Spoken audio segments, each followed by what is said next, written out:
Te damos una cordial bienvenida desde los estudios de La Voz de la Esperanza. Gracias por acompañarnos. Juntos aprenderemos de la palabra de Dios para honrarle, reconocer que somos sus hijos y Él, nuestro Padre Celestial. Recuerda, si te has unido por las redes sociales, este es el momento en que puedes compartir este repaso. Agradecemos que lo hagas para que muchos puedan estudiar los tesoros encontrados en las Santas Escrituras. Así sea. Bueno, Omar, en esta ocasión saludamos a nuestra apreciada hermana Gloria Saucedo, quien nos escribió desde Tucson, Arizona. Ella dice: les agradezco con todo cariño el estudio de la lección. Para mí es de mucho provecho, pues aclaran algunos puntos que no tenía muy claros. Muchas gracias. Les tengo siempre en mis oraciones con sus hijos y nietos. Que el Señor los siga bendiciendo en su ministerio. Tenemos gratos recuerdos de los años que ministramos en Tucson, Arizona. Así es. Gracias, hermana Gloria, por su mensaje. Un gran saludo para usted, para María Cornejo, Panchita Ruiz, la familia Quirós, la familia Samaniego, la familia Ochoa y tantos otros fieles hijos de Dios en dicho distrito de la Iglesia Adventista. Sí. Y que no se nos pase enviar nuestro caluroso saludo a todos los queridos hermanos y hermanas de esa primera Iglesia Adventista hispana en Norteamérica, la Iglesia Adventista Central de Tucson, Arizona, que fue establecida en 1899.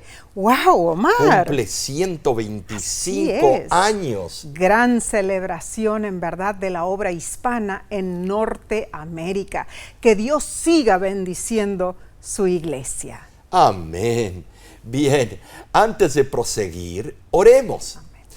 Padre que moras en los cielos, es un gran placer estar junto con nuestros amigos y amigas para estudiar la palabra de Dios. Bendícenos, ilumínanos, que podamos aplicar todo lo que aprendemos en nuestras propias vidas. Esto lo pido en el nombre de Cristo Jesús. Amén. Amén. Esta semana repasaremos la lección 7 para el 17 de agosto 2024. Se titula Instruyendo a los discípulos, parte 1. Bueno, siendo parte 1, me imagino que habrá la 2, ¿no es Claro. cierto? El reino de Dios es un tema muy dominante en el libro de Marcos. Jesús declaró que Él representaba ese reino, que había venido para restaurar a su pueblo en ese reino. Es cierto. Entonces, todo en su agenda terrenal estaba orientado a facilitar el cumplimiento del plan redentor de Dios. Nadie pudo desviar a Cristo de su misión, hermanos. Con dedicación resuelta, Él se dedicó plenamente a cumplir su cometido y al hacerlo, Él invitaba a la gente a seguirlo. El versículo para esta semana es Marcos 8:34 y dice: y llamando a la gente y a sus discípulos les dijo: si alguno quiere venir en pos de mí, niéguese a sí mismo y tome su cruz y sígame. Palabras célebres, ¿no es cierto? La primera mitad del Evangelio de Marcos centra la atención en quién es Jesús. Sus poderosas enseñanzas y sus milagros apuntan que sin duda Él es el Mesías. Pero claro, llegó el punto crucial cuando Jesús les preguntó a sus discípulos quién creían que Él era. Pedro, con admiración, dio su respuesta contundente: tú eres el Cristo. Pero Jesús inmediatamente comenzó a explicar hacia dónde se dirigían sus pasos como Mesías: hacia la cruz. Desde la última parte de Marcos capítulo 8 hasta el final del capítulo 10, Jesús se enfocó en enseñar a sus discípulos acerca de su misión. El estudio de esta semana cubrirá temas importantísimos: la prioridad de la misión de Jesús a la luz del plan redentor de Dios. La gloria del reino de Dios destacada en Marcos 9:1 y descrita específicamente en el evento de la transfiguración. Cubriremos las predicciones de Jesús sobre la cruz y su instrucción especial sobre el discipulado. También veremos poderosas lecciones marcadas por la curación de 2 ciegos que siguen siendo relevantes hoy. Esos milagros ilustran dramáticamente la manera en que el discipulado debe incluir una visión espiritual sobre quién es Jesús. Sus enseñanzas desafiaron a los 12 discípulos hace 2000 años y continúan desafiándonos hoy con el profundo costo y beneficio de seguirle. Y para entender, debemos analizar lo que significaba para un judío un converso prosélito. El comentario bíblico de Adam Clarke dice lo siguiente: la primera condición del proselitismo entre los judíos era que el que viniera a abrazar su religión viniera voluntariamente. Esta es también la primera condición exigida por Jesús al decir: si un hombre está dispuesto a venir en pos de mí. La segunda condición era renunciar a todos sus prejuicios, errores, idolatría y todo lo que tuviera que ver con su falsa religión. La tercera condición con la que se admitía una persona en la congregación judía era que el prosélito se sometiera al yugo de la ley judía y soportara pacientemente la profesión de la religión mosaica. Y la cuarta condición era que se comprometieran solemnemente a continuar en la religión judía fieles hasta la muerte. Esa condición también la exige Cristo cuando dice: que me sigan. Tremendo comentario de Adam Clarke. Impresionante cómo desmenuza la historia. Qué interesante esta dinámica, ¿no es cierto? Vemos que Jesús siguió el mismo patrón de la religión judía, pero añadió los factores de la fe y el amor. ¿Sabes, Nesí? Claramente aquí vemos que les demostró que él no iba en contra de los patrones establecidos, pero que deseaba que todos sean salvos por las razones y los medios correctos. Seguro que sí. La salvación no es por obras, no obras personales, sino por fe y las obras de Cristo. Seguro que sí. El plan de Dios motivaba a Jesús, era la razón de su vida. Es cierto. Aparte de eso, todo lo demás era secundario. La vida de Jesús estaba perfectamente sometida a la voluntad de Dios. Muy claro.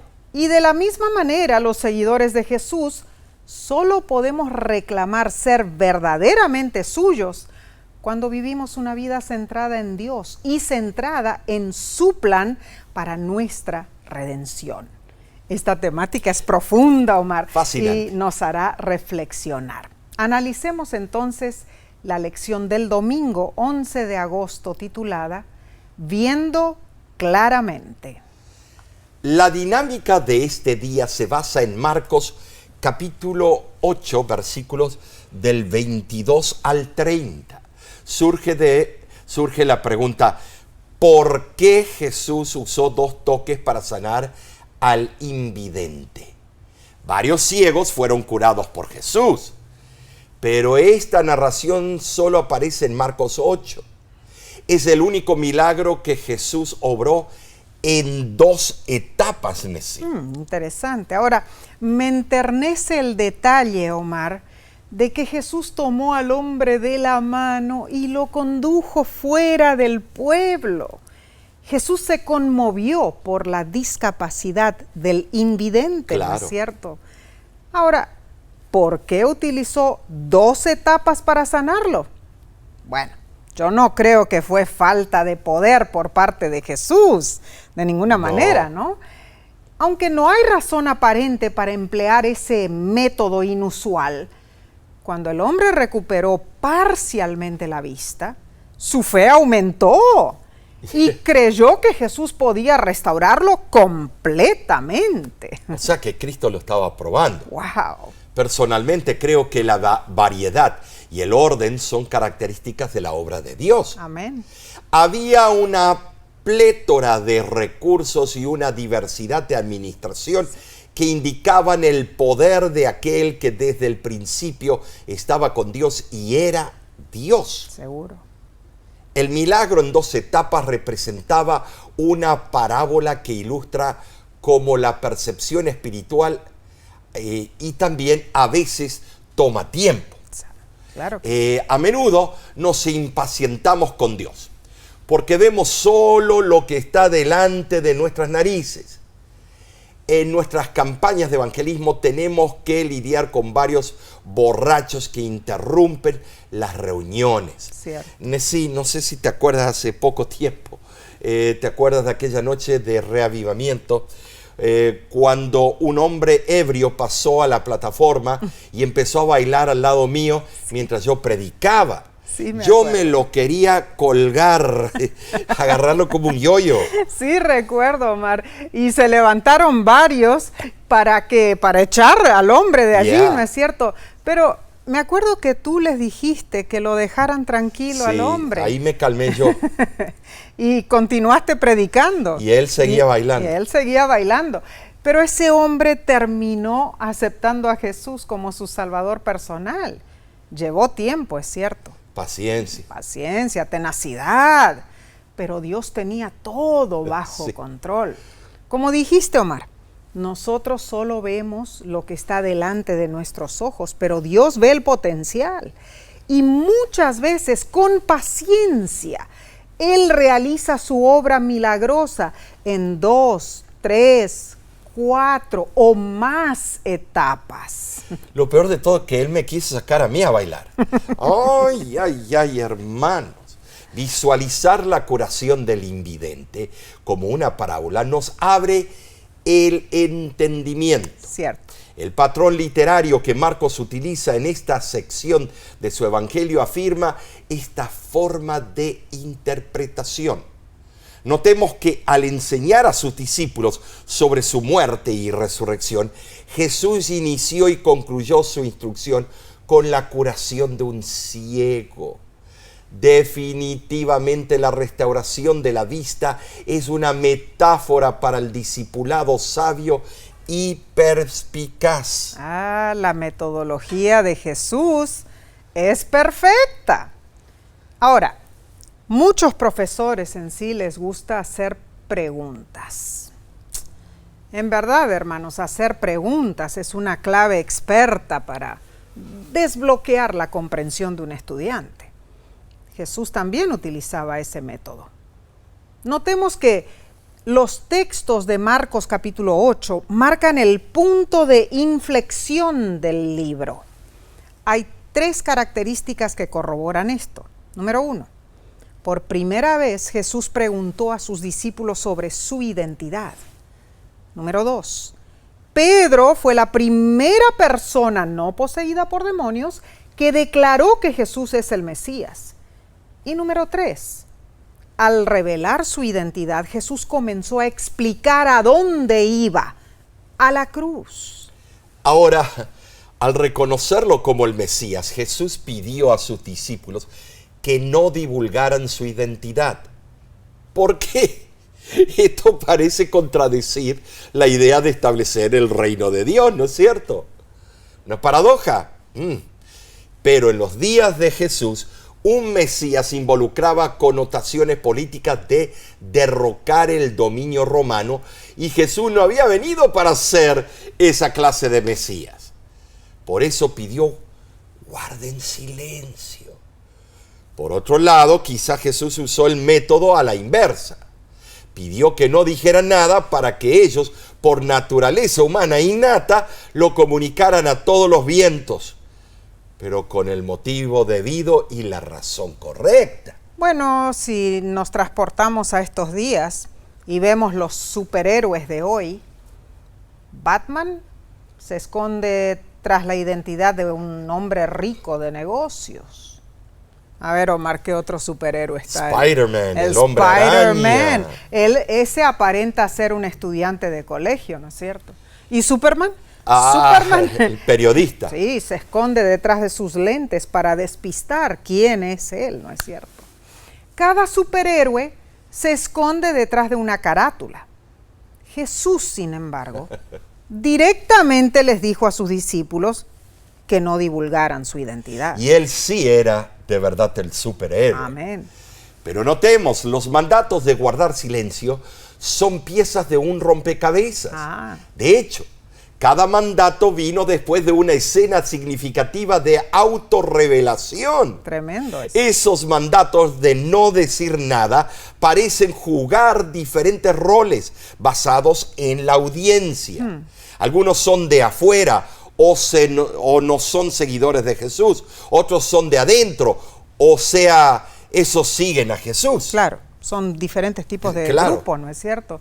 Entonces, el mandato de Jesús de guardar silencio parecía tener como objetivo controlar la divulgación de información sobre él, así como el momento ideal en que esa divulgación sí sería necesaria. Claro. Jesús era el Mesías, el Hijo de Dios, pero eso solo lo reveló por completo en su muerte y su resurrección.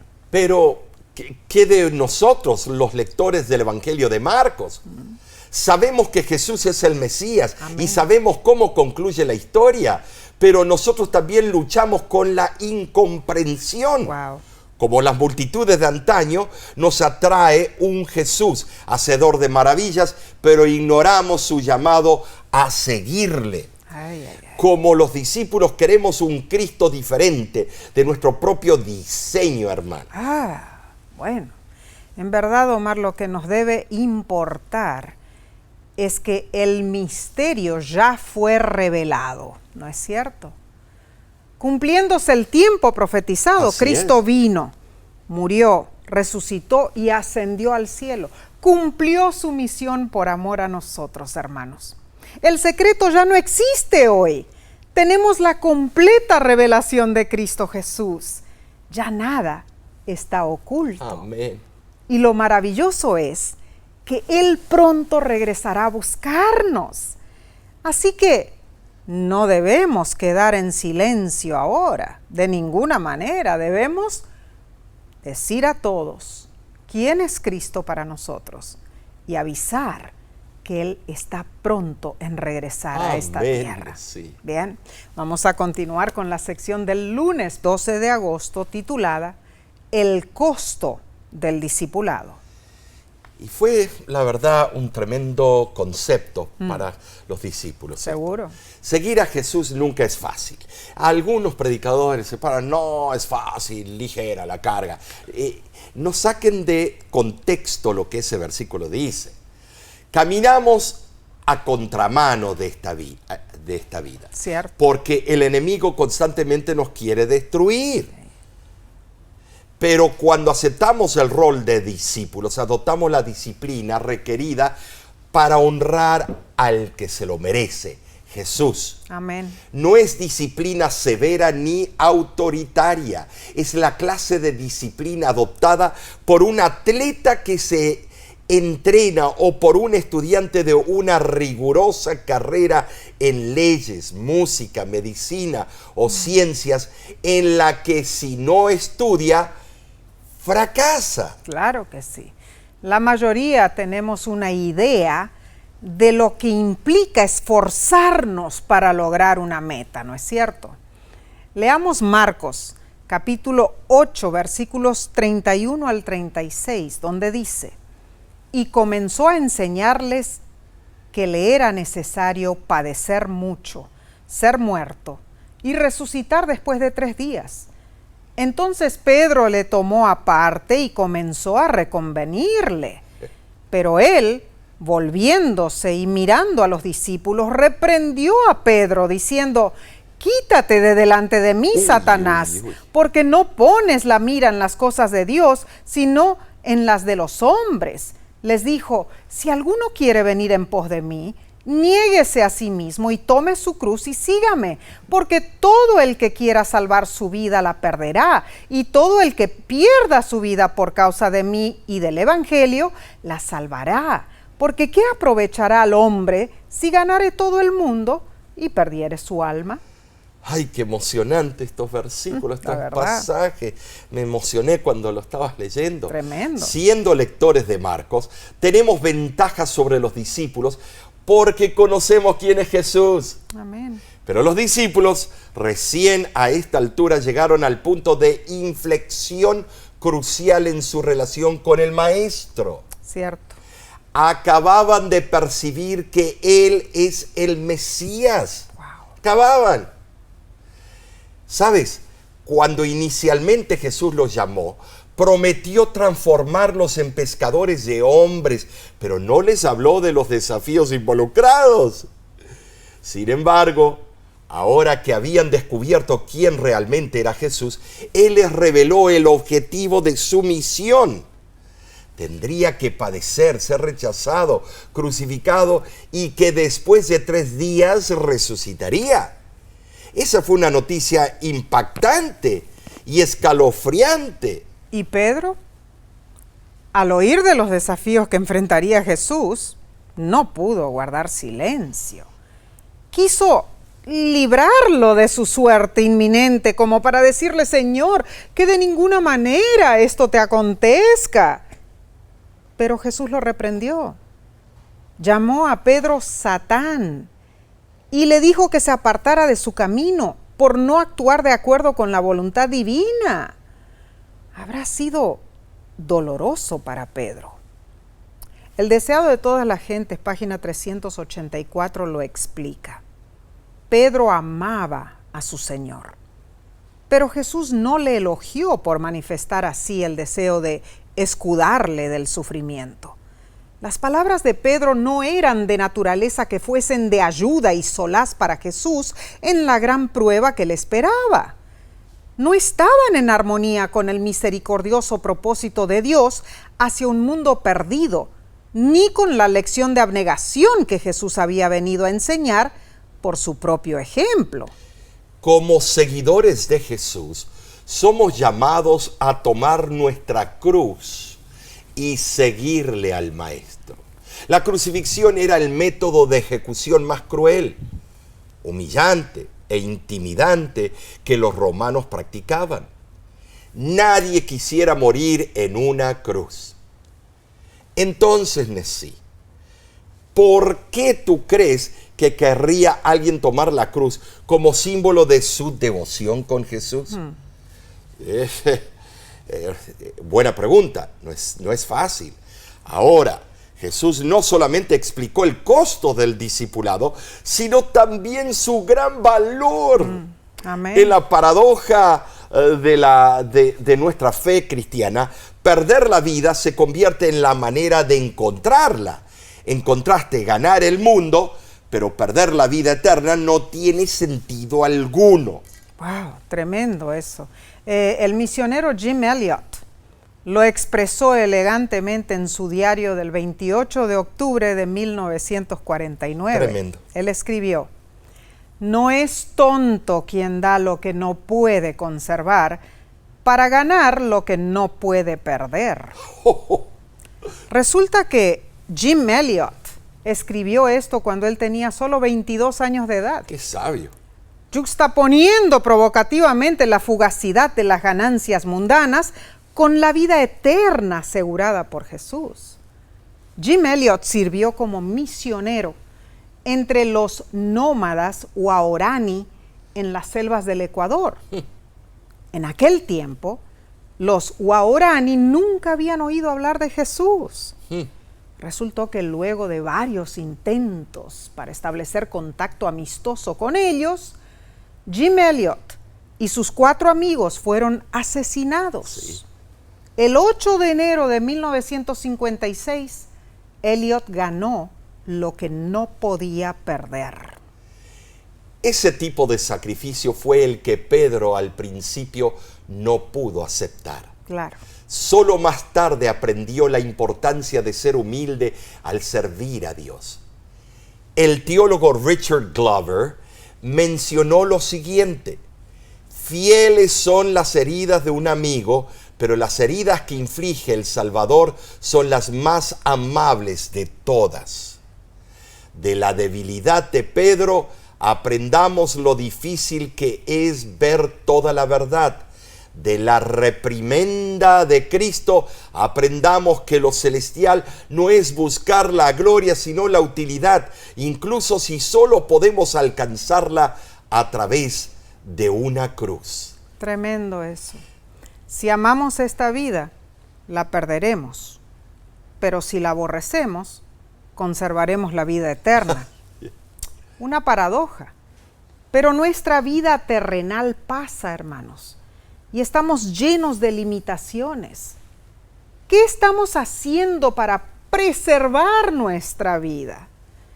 ¿Estamos buscando retenerla con egoísmo, pensando solo en nosotros mismos?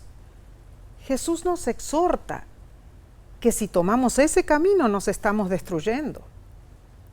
¿O estamos usando nuestras fuerzas, nuestra inteligencia, nuestro tiempo para servir a Dios y a los demás? Si es así, Jesús nos garantiza que estamos en el camino correcto, el camino justo. Hermano, hermana, busca conservar la vida eterna. Maravilloso la enseñanza de Cristo. Pasemos entonces a la lección del martes 13 de agosto titulada La montaña y la multitud. Interesante título. Pasaron 6 días y Jesús tomó solo a Pedro, Santiago y Juan y los llevó a un monte alto. Así que dice. Hemos estado allá en la zona de Israel. Seguro. Hemos estado cerca ahí el monte. Marcos 9, del 2 al 3 dice, y se transfiguró delante de ellos. Y he aquí les aparecieron Moisés y Elías, hablando con él. Esto no era un periespíritu, fantasma, eran de verdad los dos. Esos 3 discípulos habían demostrado entender mejor que sus compañeros las enseñanzas de Jesús. Claro. Por su percepción espiritual, después también fueron testigos de la hora de agonía del Maestro en el Getsemaní. Así fue. Jesús los llevó con él a la montaña con el propósito de prepararlos para esa gran hora. Así fue, Omar. Interesante, ¿no es cierto? Ahora, la oración era constante en la vida de Jesús. Él pedía fuerzas para enfrentar las pruebas que se avecinaban. Es cierto. Él oraba por sus discípulos para que su fe aumentara, que comprendieran su misión, el plan de salvación, que estuvieran preparados para la hora de prueba. Y en esa ocasión, Jesús oró para que ellos pudieran contemplar su gloria divina, la cual hasta ese momento, salvo fugazmente, les había ocultado. Al instante, la divinidad refulgió a través de la humanidad de Jesús con la gloria celestial. Wow. La misteriosa transfiguración de Jesús con la aparición de Moisés y Elías fue un evento relatado por los 3 evangelios sinópticos. Cierto. Fue más que un sueño o visión. Oh, sí. Fue una experiencia real. ¿Sabes, hermano? Se lo describe a Jesús como lo describió Daniel, capítulo 10, versículos 5 al 6, y Juan, en el libro de Apocalipsis, capítulo 1, versículos 13 al 15.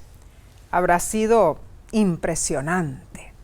La túnica de Jesús se vio sumamente blanca, algo que ningún lavador en la tierra lo podía lograr.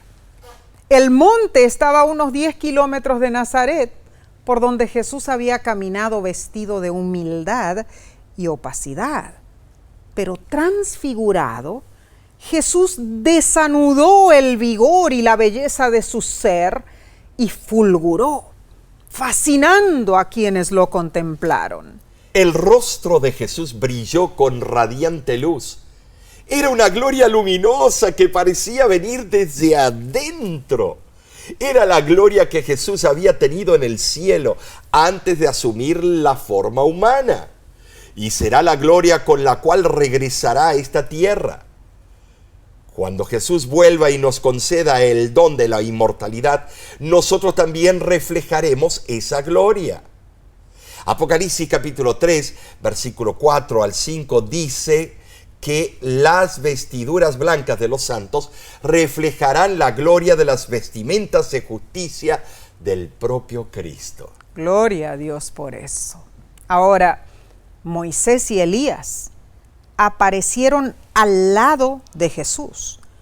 Los discípulos reconocieron a esos visitantes celestiales porque, bueno, ellos estaban hablando, ¿no es cierto?, por lo que ellos decían, o quizá Dios se los reveló. Moisés había sido el libertador de la nación hebrea. Elías salvaguardó a esa nación en un momento de gran apostasía y crisis. Esos dos líderes estaban allí, vivos, hablando con Jesús, dando testimonio fiel de su divinidad. Ahora, las Escrituras registran que Elías fue trasladado al cielo sin ver la muerte, Segunda de Reyes, capítulo 2, versículo 11. Y Moisés fue resucitado y luego llevado al cielo, Judas 9. Sin embargo, Nesí, el que Elías y Moisés aparecieran con Jesús en su transfiguración no debe ser considerado como una prueba de que todos los muertos justos están en el cielo. No. Claro que no. Elías y Moisés aparecieron con Jesús como una representación del glorioso reino donde todos los redimidos estaremos algún día con Él. Representaba a dos grupos. Seguro los que no sí. van a ver la muerte cuando Cristo venga y los que sí van a ver, pero van a resucitar. Maravilloso. Lo que ocurrió en con realidad. Moisés. Entonces no debemos confundir eso, ¿no es cierto? No. ¿Y cómo reaccionaron Pedro, Santiago y Juan, Omar? Ay, ay, ay. Como de costumbre, Pedro fue el primero en Sí, hablar. ay, impetuoso. Pero dijo cualquier disparate, porque tan espantado estaba que ni sabía lo que decía. Así dice Marcos 9:6. Es cierto. Esta noción parece armonizar con la opinión original que los discípulos tenían de Jesús. Elena G. de White, en El deseado de todas las gentes, página 390, dice: los discípulos confiaron en que Moisés y Elías habían sido enviados para proteger a su maestro y establecer su autoridad real. Pero antes de la corona debía venir la cruz. Y el tema de la conferencia con Jesús no fue su inauguración como rey, sino su fallecimiento, que había de acontecer en Jerusalén. Indudablemente la transfiguración y otros eventos como la crucifixión y resurrección de Cristo probaron y fortalecieron la fe de los discípulos. Sucedió que después de la noche de gloria al pie de la montaña les esperaba una escena triste de caos. Los 9 discípulos estaban con un muchacho endemoniado. Así fue. Y tú y yo hemos pasado por eso también. Lo peor era que no lo podían liberar. Ay, ay, ay. Cuando vieron a Jesús, corrieron hacia él. Y la historia se desarrolla describiendo el poder del demonio sobre el muchacho. Tremendo, en verdad. Y Jesús oyó los detalles de la posesión demoníaca. El padre del muchacho exclamó: tus discípulos no han podido echar fuera al demonio. Si tú puedes hacer algo, ten compasión y ayúdanos. Oh, con eso Jesús inmediatamente captó la expresión de duda y respondió: ¿qué quieres decir con si puedes? En serio, qué tremendo, ¿eh? De repente, como un relámpago, el padre se percató que no solamente su hijo tenía un problema, él tenía un problema de incredulidad. Claro. Y eso podría resultar en que su hijo no fuera sanado. Wow. Así que desesperado clamó a Jesús y prorrumpió: creo, ayuda mi incredulidad. Tremendo. Y Jesús sanó al muchacho. Wow. Tremendo, qué emocionante Maravilloso, esto. La verdad. Hermano, hermana, ¿alguna vez has clamado a Dios: creo, ayuda mi incredulidad? Sí, es cierto.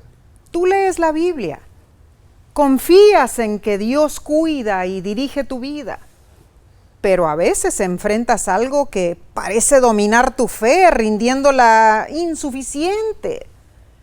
Al clamar, creo, ayuda a mi incredulidad, estás declarando que tu fe está lejos de ser perfecta, hermano, hermana. Cierto. En ese momento reconoces que incluso tu fe proviene de Dios.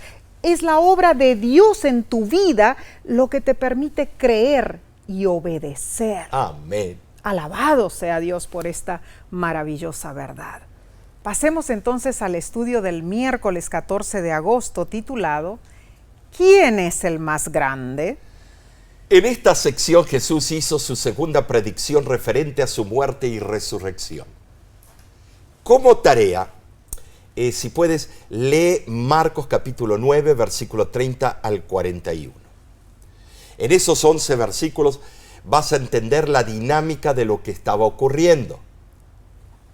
¿Sabes? Cuando Jesús predijo su muerte en Marcos 8:31, habló de lo que lo rechazarían y lo asesinarían. Habló de ellos. En su segunda predicción, Jesús mencionó que sería traicionado. En cada predicción, Jesús explicó que moriría y resucitaría después de 3 días. Pero los discípulos no parecieron muy interesados. Me pregunto por qué. Creo que evitaban esas predicciones porque, bueno, los pronósticos desagradables a veces no generan mucha conversación. Jesús les habló a sus discípulos mientras se dirigían hacia el sur, desde Cesarea de Filipo. Pero parece que en cierto momento los 12 discípulos quedaron atrás y Jesús llegó solo a Capernaum. Más tarde, cuando se reunieron, Él les preguntó de qué hablaron mientras venían en camino. Y hubo un silencio rotundo. Fue como si la pregunta los tomó de sorpresa. Los discípulos habían estado discutiendo sobre quién de ellos era el más grande. Esto me recuerda a Napoleón Bonaparte, quien era conocido por un mote famoso y despectivo. Lo llamaban el pequeño corso, dando a entender que era bajito. Según su ayudante de cámara, Constant, Napoleón medía 5 pies 2 pulgadas y 4 líneas, 1,68 m. Quizá no nos parezca bajito, pero en verdad su altura era promedio para su tiempo. Ahora, el orgullo de Napoleón no era nada pequeño. Cierta vez Napoleón buscó alcanzar un objeto que estaba demasiado alto para su estatura. Uno de los generales lo vio y le dijo: «Yo le ayudo, soy más alto que usted». Napoleón respondió: «Más alto quizás, más grande jamás». Oh, era creído Napoleón, ¿no es cierto? Ahora, bueno, muchos no están dispuestos a admitirlo, pero la cuestión de quién es el mejor o el más grande es una idea proliferada. Omar, yo recuerdo que en el 2018 2 orgullosos mandatarios intercambiaron amenazas: Kim Jong-un y Donald Trump. Ya, Norte Corea y Estados Unidos. Claro, Kim Jong-un, líder de Corea del Norte, dijo: «Todo Estados Unidos está al alcance de nuestras armas nucleares. Tengo un botón nuclear en mi escritorio». Oh, eso le picó a Trump.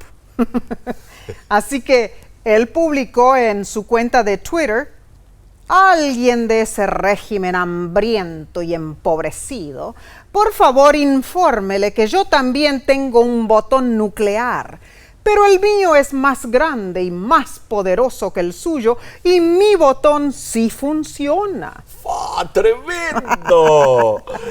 Tremendo los insultos, dos chiquilines ahí ¿verdad? peleándose, Nauconor Trump, estimados, pero esto es increíble. El ser humano siempre se cree mucho, Cierto. pero en el reino de Dios nada de esto importa. No. Jesús respondió al problema de los discípulos. En primer lugar, Nessie, les declaró que el que quiera ser el primero o el más grande debiera primeramente ser siervo. Así fue. Y en segundo lugar, Jesús ilustró su enseñanza con una acción. Parece que por ahí cerca había un niño escuchando. Jesús llamó al niño y lo colocó en medio del grupo. Wow. Eso habrá sido, algo tremendo para el niño. Seguro que Ay, sí. si era tímido, peor. Pero luego Jesús tomó al niño en brazos como para tranquilizar la escena. Entonces dijo que el que recibiese al niño lo recibía a él. Y el que lo recibiese a él recibía a su Padre Celestial. ¿Ves cómo el juego de palabras? Seguro. De esa manera vinculó a un pequeño niño con la majestad de Dios mismo. Tremendo. La manera de enseñar, ¿no es cierto? Y cuando uno de los 12 deseaba ser el primero en el reino que esperaban que Jesús establecería, Pedro. ¿no es cierto? Claro, ellos olvidaron que la verdadera grandeza implica renunciar al esplendor como meta de esta vida. Hermano, hermana, cuando una persona se propone a destacarse como grande, demuestra en verdad la pequeñez de su alma. El reino de los cielos consiste en servir y no en ser servido. El verdadero amor es esencialmente un asunto de dar amor y no de demandarlo. ¿Quién posee la máxima grandeza? Es el que ama a Dios y a su prójimo y les brinda lo mejor de su servicio. A continuación, Juan le contó a Jesús que habían visto a alguien que predicaba en su nombre y ellos lo reprendieron para defender el honor de su maestro. Pero Jesús les explicó que eso no estaba bien, porque los discípulos no tenían derecho de enseñorearse de otros. Su comisión debía ser positiva, no negativa. Debían realizar las órdenes que habían recibido, pero no tenían derecho de obligar a otros a cumplirlas. Tristemente, Satanás induce a los dirigentes religiosos a pensar que pueden forzar a otros a cumplir las normas de conducta y las creencias que ellos conciben como correctas. Si somos líderes, no debemos obligar a otros a conformarse con nuestras ideas y opiniones. ¿Saben? Sí, todo está relacionado a la idea bíblica de grandeza que contrasta con la idea del mundo. Seguro que sí. Como seres humanos deseamos vivir nuestra vida de tal manera que, nos reporte honra y respeto, lógicamente. Sí. Satanás explota ese deseo, hermanos. ¿Para qué? Para fomentar una actitud orgullosa. Entonces debemos esforzarnos por imitar la humildad de Cristo, sintiendo más bien el impulso de servir a los demás. Cuando albergamos ese punto de vista cristiano sobre la grandeza, somos grandemente beneficiados. El servicio altruista, hermanos, produce felicidad. Es cierto. Al servir a otros de buena gana y con presteza, nos ganamos su cariño. Y aún más importante, Dios ve nuestro interés por el bien ajeno y nos bendice. Amén. Precioso. Entonces, Omar, pasemos al estudio del jueves 15 de agosto, titulado La persona sana en el infierno. Esto suena ambiguo, ¿no? Sí.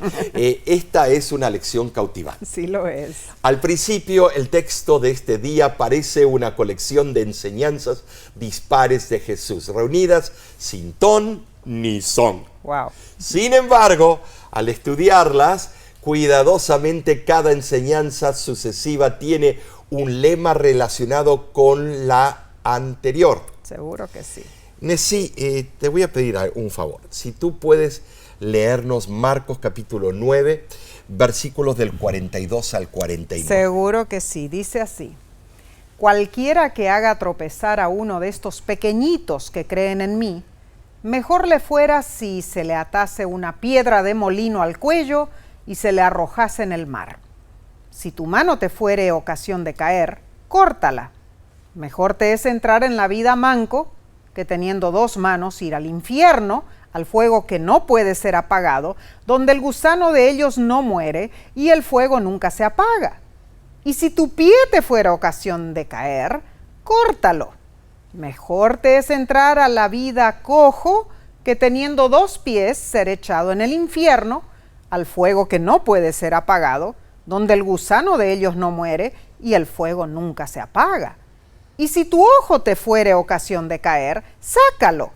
Mejor te es entrar en el reino de Dios con un ojo, que teniendo dos ojos, ser echado al infierno donde el gusano de ellos no muere y el fuego nunca se apaga.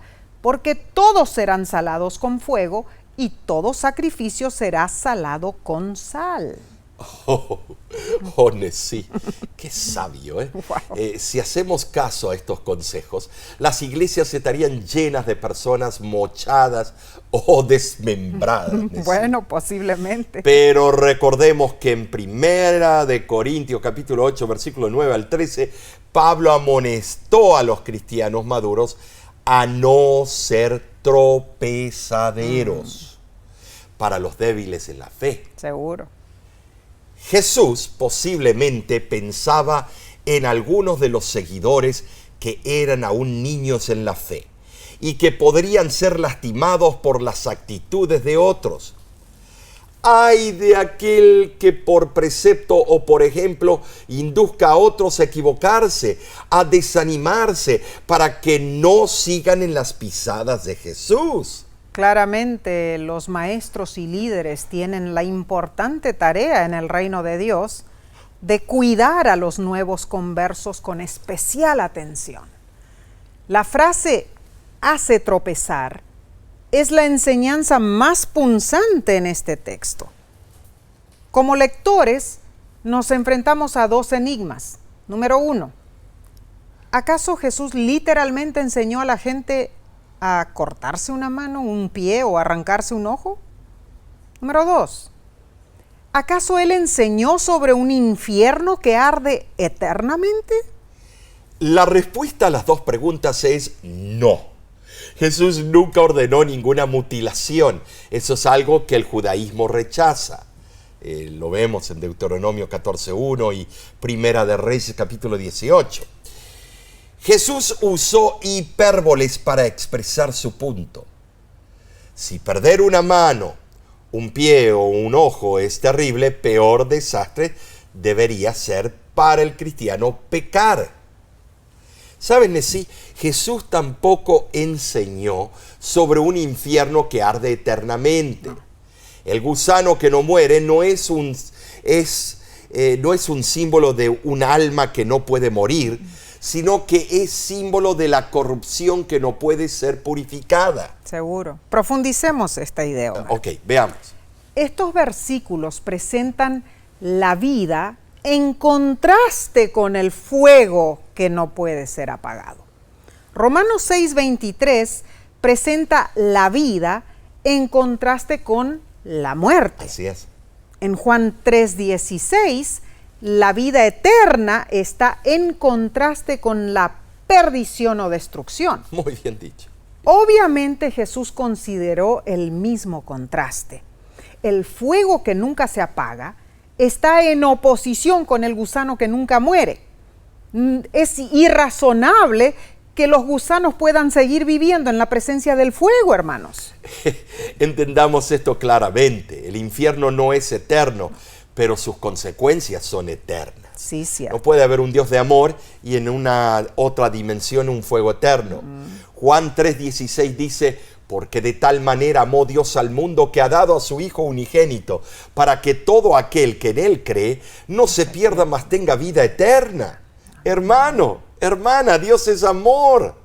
Los que se pierden no arderán para siempre, sino que perecerán para siempre. Cierto.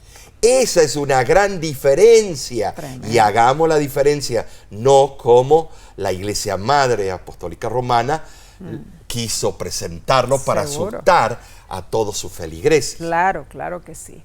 Bueno, Omar, esta lección nos sacudió de nuestros ¡Ay, asientos, ¿no tremendo! es cierto? Emocionante. Aprendimos valiosísimas enseñanzas que con la ayuda de Dios las pondremos en práctica, ¿verdad, hermanos? Recapitulemos Claro entonces. que sí. Número 1. A veces Dios obra milagros en etapas. Debemos ser pacientes y aceptar su método divino. En segundo lugar, el costo del discipulado requiere que usemos nuestra fuerza, inteligencia y tiempo para servir a Dios y los demás. Número 3. El evento de la transfiguración fortaleció la fe de los discípulos y si nosotros nos sentimos desfallecer, podemos clamar a Dios: ayuda mi incredulidad. Número 4. La idea bíblica de grandeza contrasta con la del mundo. Somos grandes cuando servimos a los demás y obedecemos y escuchamos a Dios. Amén. Y número 5. Si somos maestros o líderes, cuidémonos de no hacer tropezar a los nuevos conversos. Bueno, sí, es de verdad nuestra oración que hayas sido bendecido, bendecida. Amén. Pero la semana que viene continuaremos estudiando. Claro que sí. Te invitamos a acompañarnos una vez más. La próxima lección se titula Instruyendo a los discípulos, parte 2. Estudiemos juntos y crezcamos espiritualmente. Este es un gran privilegio. La Voz de la Esperanza te ofrece este repaso de la lección para tu instrucción espiritual. Tenemos también temas interesantísimos cada semana, programas radiales, cursos bíblicos, reuniones públicas de evangelismo en diferentes partes del mundo y muchas cosas más. Así que te invitamos a suscribirte a nuestro canal de YouTube. Y también invita a otros a suscribirse de igual manera. De esta forma, Omar, muchas personas pueden aceptar a Jesús como su Salvador personal. Claro, y ya lo estamos viendo con Amén. bautismos, con resultados. Milagros ocurren. Ahora, este viernes, Nesí, no te lo pierdas el interesantísimo tema titulado Esclavos de la corrupción. Va a estar buenísimo. Y te voy a explicar. Resulta que hay corrupción en la sociedad, en la política, en las diferentes esferas y en las diferentes camadas de la sociedad. Incluso en nuestros hogares, ¿no? Y en la iglesia, Claro. a veces. Yo te pido que lo escuches, te va a ayudar mucho a entender la dinámica de lo que está ocurriendo hoy en día. Bueno, como ministerio, ¿no es cierto? La Voz de la Esperanza existe desde el año 1942, hermano, hermana. Y gracias a tus oraciones Claro y que tus sí. ofrendas podemos seguir adelante. No te olvides, pero ¿cómo puede alguien mandar su ofrenda? Bueno, puedes entrar y visitar nuestra página de internet lavoz.org. O si estás aquí en Estados Unidos, también puedes llamar al número telefónico 805-955-7641. De nuestra parte nos despedimos, pero va a ser con un hasta luego. Y a ti te decimos, Dios te bendiga y te guarde. Dios haga resplandecer su rostro sobre ti y tenga de ti misericordia. Dios alce sobre ti su rostro y ponga en ti paz.